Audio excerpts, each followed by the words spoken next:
इस टाइम पर प्रियंका गांधी ने संसद के अंदर एक तरीके की पहल शुरू कर दी है, जहां पर उन्होंने फिर से वही इल्जाम लगाया है पीएम मोदी के ऊपर, जिसके खिलाफ थोड़े टाइम पहले वही प्रोटेस्ट कर रही थी।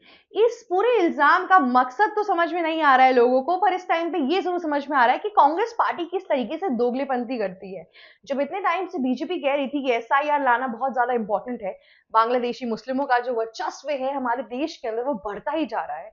इनफैक्ट आज सुबह जो टिस की रिपोर्ट आई उसके हिसाब से ये बताया जा रहा है कि अगर बांग्लादेशी मुस्लिम और आते गए हमारे देश के अंदर तो इस टाइम पे मुंबई में 30% के हिसाब से इंक्रीमेंट हो रही है मुस्लिमों की। अब अगर 2051 तक आप वेट करेंगे तो करीबन 54% सिर्फ मुसलमान रह जाएंगे आपके मुंबई के अंदर, या फिर इन जनरल अगर आप महाराष्ट्र का भी देखेंगे तो मुस्लिम नंबर बहुत ज्यादा बढ़ता जा रहा है। और इसके बाद भी अगर लोगों को थोड़ी सी भी भनक नहीं लग रही है, लोगों को थोड़ी सी भी अकल उनके ठिकाने नहीं आ रही है, तो इसमें सरकार की गलती नहीं है, इसमें विपक्षी दल की गलती है। इतने टाइम से हम एसआईआर के ऊपर अलग अलग प्रोटेस्ट देख रहे थे।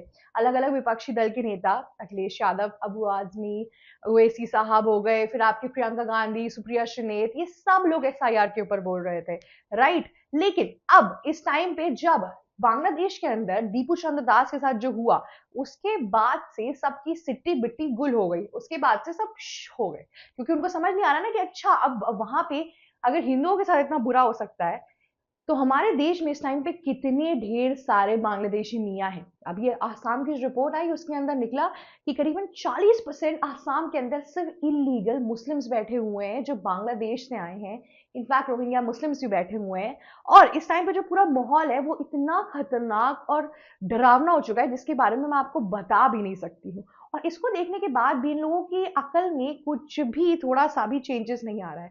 और इनकी दिलेरी देखिए, पार्लियामेंट के अंदर बैठ के खुद ही इस टाइम पे सरकार को कह रही है कि आपको Bangladeshi minority, Christian, Hindu, Buddhism, Jaini लोगों के लिए कुछ ना कुछ करना चाहिए। अरे उनके लिए हम क्या करेंगे? वहां पे उन लोगों ने इंडिया के खिलाफ इतना सब कुछ साजिशें रचती हैं।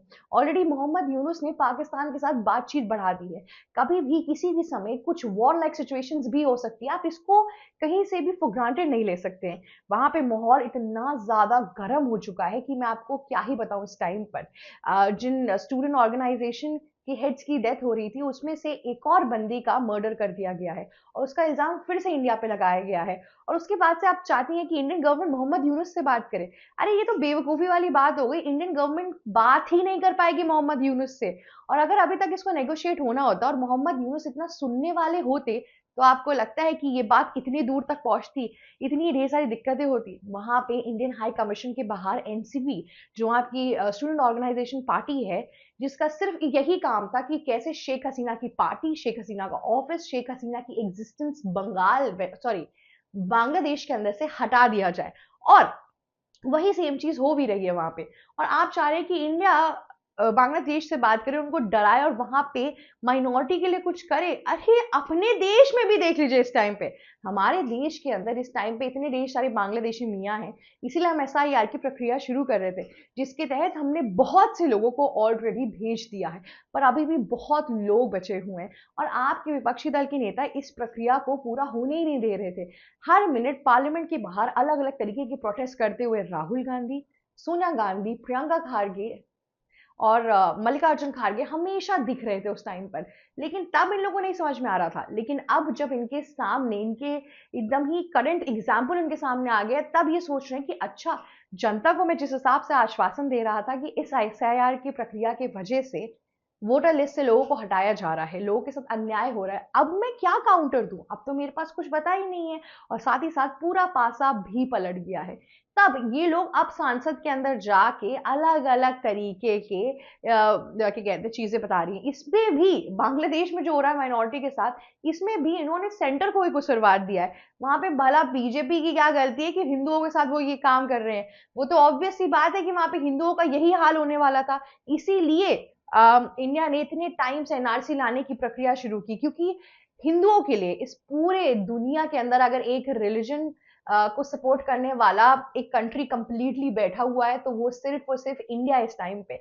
ये बात आरएसएस के चीफ मोहन भागवत ने कितने बार समझाया है यहाँ पर कि इस टाइम पर जो सबसे जो हिंदुओं के लिए जो एक देश बना है वो भारत ही है, और जब वो प्रक्रिया की जा रही थी तब दिक्कत आ गई। माना ओवर पॉपुलेशन हो सकती थी, पर क्या पता आज हम बहुत से हिंदुओं की जान बचा सकते हैं। अभी यहाँ पे सोचिए, इंडिया तो इतना डेवलप्ड कंट्री है, उसके बाद से यहाँ पे हमारे ऑपोजिशन के लीडर्स इस हिसाब से एक्ट कर रहे थे एसआईआर की प्रक्रिया के लिए, बांग्लादेशी मुस्लिमों के लिए। इनफैक्ट कोलकाता के अंदर आप देखेंगे, सॉरी वेस्ट बंगाल में अगर आप देखेंगे पर्टिकुलरली, तो वहां पे बांग्लादेशी हाई कमीशन के बाहर बंगालियों ने प्रोटेस्ट शुरू किया। उस प्रोटेस्ट के अंदर हमारे ही विभीषण निकली, जी हाँ, ममता बनर्जी ने अपनी पुलिस भेजी और लोगों पे लाठी चार्ज हुआ, लोगों से खून निकल रहा था, जबकि वो लोग सिर्फ पीसफुली प्रोटेस्ट कर रहे थे। पर टीएमसी के लीडर्स ने वहां पे जो पुलिस आई उसकी वजह से टीयर गैसेस निकलवाए, औरतें बच्चे ना जाने कितने लोगों के ऊपर लाठी चार्ज करवाए। क्या इंसान प्रोटेस्ट करेगा? आपकी ही अलायंस में, कांग्रेस की अलायंस में टीएमसी रही है हमेशा, विपक्षी की सरकार बंगाल के अंदर मोस्टली रही है, और उस जगह पे ऐसी चीजें हो रही थी। साथ ही साथ अगर आप देख लेंगे कि इस हमारी कंट्री के अंदर मियाओं को हटाने के लिए आरएसएस, विश्व हिंदू परिषद, फिर आपके एबीवीपी जैसी जो ग्रुप्स हैं, ये कितनी कोशिश करती है कि हिंदुओं के साथ अत्याचार ना हो, चीजें ना हो, पर कांग्रेस पार्टी के मैक्सिमम लोगों ने इसके खिलाफ बात की है। इनफैक्ट अगर आप ध्यान से देखेंगे तो कांग्रेस रूलिंग जितने भी स्टेट हैं उसमें आरएसएस की शाखाओं पर बैन किया गया, आरएसएस की वर्चस्व पर बैन किया गया, लोगों को आरएसएस की शाखाओं में आने से मना किया गया। और इतना ही नहीं, प्रियांक खरगे जो मल्लिकार्जुन खरगे के बेटे हैं, उन्होंने कर्नाटका के सीएम से बोला, सिद्धरमैया साहब से, कि आप एक काम करिए, आप आरएसएस को हर इंस्टीट्यूशन से, government, private, school, colleges, hospitals, इन सब जगहों पे बैन कर दीजिए ताकि इनकी शाखाएं आ ही ना पाए। वहां पे इतनी बड़े प्रदर्शन किए गए, सब कुछ किए, उसके बाद से फिर वहां पे लोग कहते हैं अभी भी अलाउड नहीं है सच आरएसएस की शाखाएं और चीजों के बारे में।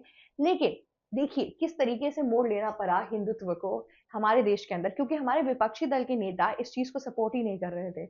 आज तक उन्होंने हिंदू मुस्लिम का बहुत नाटक किया। आज तक उन्होंने बोला कि बीजेपी हिंदुओं को बचाने की कोशिश कर रही है, हिंदुओं के लिए ही खड़ी होती है। तो एक सिंपल सी बात मुझे बताइए, अगर यहाँ पे भी नहीं हिंदुओं के लिए खड़ा हुआ जाएगा तो आपको लगता है बांग्लादेश एक्सेप्ट करेगा, पाकिस्तान एक्सेप्ट करेगा, कि मालदीव एक्सेप्ट करेगा, कि म्यांमार एक्सेप्ट करेगा साउथ ईस्ट एशिया के अंदर? और चाइना के अंदर आप जाके करेंगी क्या? तो आप इस तरीके से अगर आप ध्यान से देखेंगे तो अगर इंडिया चला गया तो हिंदुओं का होगा क्या? माना हिंदू दुनिया में हर जगह है, पर उसके बावजूद भी इस टाइम पर जो सिचुएशन बन रही है, सबकी आंख तो इंडिया के ऊपर ये है ना कि आप क्यों नहीं वहां की माइनॉरिटी के साथ संबंध बढ़ाने की कोशिश कर रहे हैं, उनकी हेल्प क्यों नहीं कर रहे हैं? कैसे किया जाए? सिचुएशन इतनी खराब हो चुकी है, इतनी तरीके की टेंशन बढ़ चुकी है इंडिया और बांग्लादेश की बॉर्डर के अंदर। ये जो पूरी टेंशन है इस टाइम पे, सबसे बड़ा प्रॉब्लम यही क्रिएट हो रहा है। यही नहीं, सुप्रिया श्रीनेद भी आई सामने, उन्होंने, कांग्रेस की जो लीडर हैं, उन्होंने बोला साफ साफ कि यहाँ पे मोदी जी को चीजें कुछ करना चाहिए बांग्लादेशी हिंदुओं के लिए, हमारी सरकार माइनॉरिटी के लिए कुछ नहीं कर रही है। लेकिन इतना बेवकूफों वाला सवाल ये लोग क्यों पूछ रहे हैं? इतना आसान नहीं, इनको अच्छे से पता है कि ये सारी प्रक्रियाओं में टाइम लगता है, इसमें फोर्स चाहिए होगा, इसमें कितना कुछ चाहिए होगा, लेकिन उसके बावजूद भी आज ये लोग हिंदुओं का रोना गाना गा रहे हैं कि हिंदुओं को बचा लो, हिंदुओं को ये कर लो। इतने टाइम से इन्होंने अपना वोटर बैंक जब मुल्ला समाज के साथ बना के रखा, इस्लामी लोगों के साथ कनेक्शन बनाया, और इनके चक्कर में कितने ढेर सारे इस्लामियों को, या फिर या मैं बोलूँ मुस्लिमों को, जो मुस्लिम लीडर्स हैं उन सब के अंदर इस तरीके की कट्टरवादिता देखने को मिली। उसका क्या, इनके अलायंस में सपा जो है, इंडिया ब्लॉक के अंदर कितनी ऐसी पार्टीज हैं जिन्होंने सिर्फ और सिर्फ गुंडा राज और मुल्ला राज दिखाया है। बहुत से स्टेट जो इंडिया में इस टाइम पर है, उसका क्या, क्या इन्होंने कभी भी हिंदुओं के लिए सवाल उठाया? जब आज दीपू चंद्र दास के साथ इतना बुरा हुआ, तब इनकी रूह कांपी, तब इनको डर लगना शुरू हुआ। क्या ये नादानी नहीं थी? क्या ये कमियां नहीं थी कांग्रेस पार्टी की लीडर्स की कि इस टाइम पर उन्होंने दूर का विजन नहीं देखा? जब राहुल गांधी एसआईआर के खिलाफ प्रोटेस्ट कर रहे थे, बिहार इलेक्शन के अंदर जब 65 लाख वोटर्स को हटाया गया, उसके खिलाफ बोल रहे थे कि ये मोदी के एग्जिट पोल है, मोदी की गवर्नमेंट है, मोदी का ये है। तो अब आप देखो ना, अब हो गया ना कांड वहां पे। अब क्या अब आप जब सब कुछ हो गया तो आपके पास कोई टॉपिक नहीं बचा, तो इस टॉपिक से आप फिर से सरकार के ऊपर बोल रहे हैं। हमारे देश में इस टाइम पे शेख हसीना है जो पूर्व प्रधानमंत्री है बांग्लादेश की, और वहां पे जो पूरी टेंशन क्रिएट हुई वो बांग्लादेशी इस टाइम पे शेख हसीना से हेट करते हैं, मतलब उनको इतनी नापसंद है वो।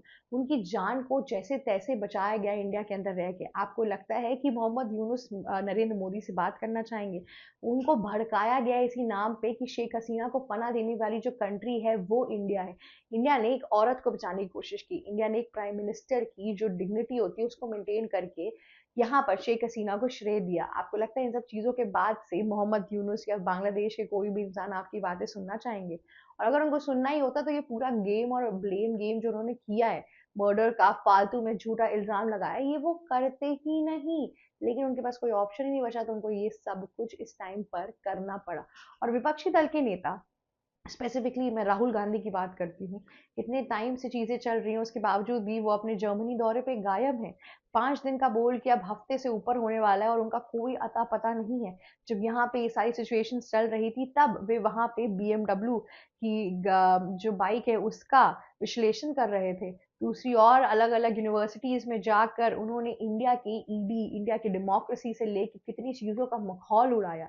कितनी ही जगह पे इंटरनेशनल प्लेटफॉर्म के अंदर इंडिया की तारीफ करनी चाहिए या फिर इंडिया के डेवलपमेंट स्टेट के बारे में बात करनी चाहिए, पर उसकी जगह राहुल गांधी ने ये सोचा कि हम इस बारे में बात करते हैं कि कितनी कमियां इंडिया के अंदर। कमियां गिनाने में इशू नहीं है, पर अगर आप अपनी कंट्री को किसी जगह पे प्रेजेंट कर रहे हैं तो ये सब चीजें बहुत मायने देती हैं और रखती हैं।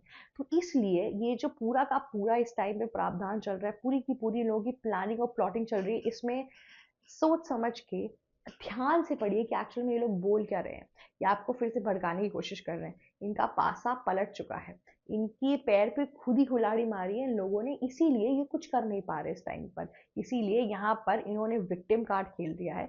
यहाँ पर ये हिंदुओं के साथ रहने की कोशिश कर रहे हैं, क्योंकि ऑब्वियस सी बात है पूरे देश के अंदर SIR हो रहा है। वेस्ट बंगाल के अंदर अभी तक 58 लाख के आसपास लोग ऑलरेडी निकल चुके हैं, जिसके अंदर मैक्सिमम अगर मैं बता दूं 7% तो सिर्फ बांग्लादेशी मुस्लिम्स थे जिनको निकाला गया है। अब इनको निकालने के बाद से कांग्रेस पार्टी का जो वोटर बैंक है वो और कम हो गया। यूपी में भी सिमिलर चीज हो रही है, वहां पे भी मुल्ले समाज को बहुत हद तक निकाला जा रहा है जो बांग्लादेश से आए, इन सब जगहों से आए। तो इस टाइम पे लोग डर चुके हैं एक्चुअल में कि अच्छा अब क्या होने वाला है, इसीलिए अब ये हिंदुओं के साथ और हिंदुओं के हित की बात कर रहे हैं और कुछ भी नहीं। अब देखते हैं कि आगे कांग्रेस पार्टी किस तरीके के और अपनी चाल बदलती है। आज के लिए खैर इतना ही। अगर आपको ये वीडियो अच्छी लगी तो लाइक, शेयर, सब्सक्राइब और कमेंट करना मत भूलिएगा। जाते जाते बेल आइकन भी हिट कर दीजिएगा। Thank you so much for watching our video. ABC Hindi news, आज ही जुड़िए हर खबर के साथ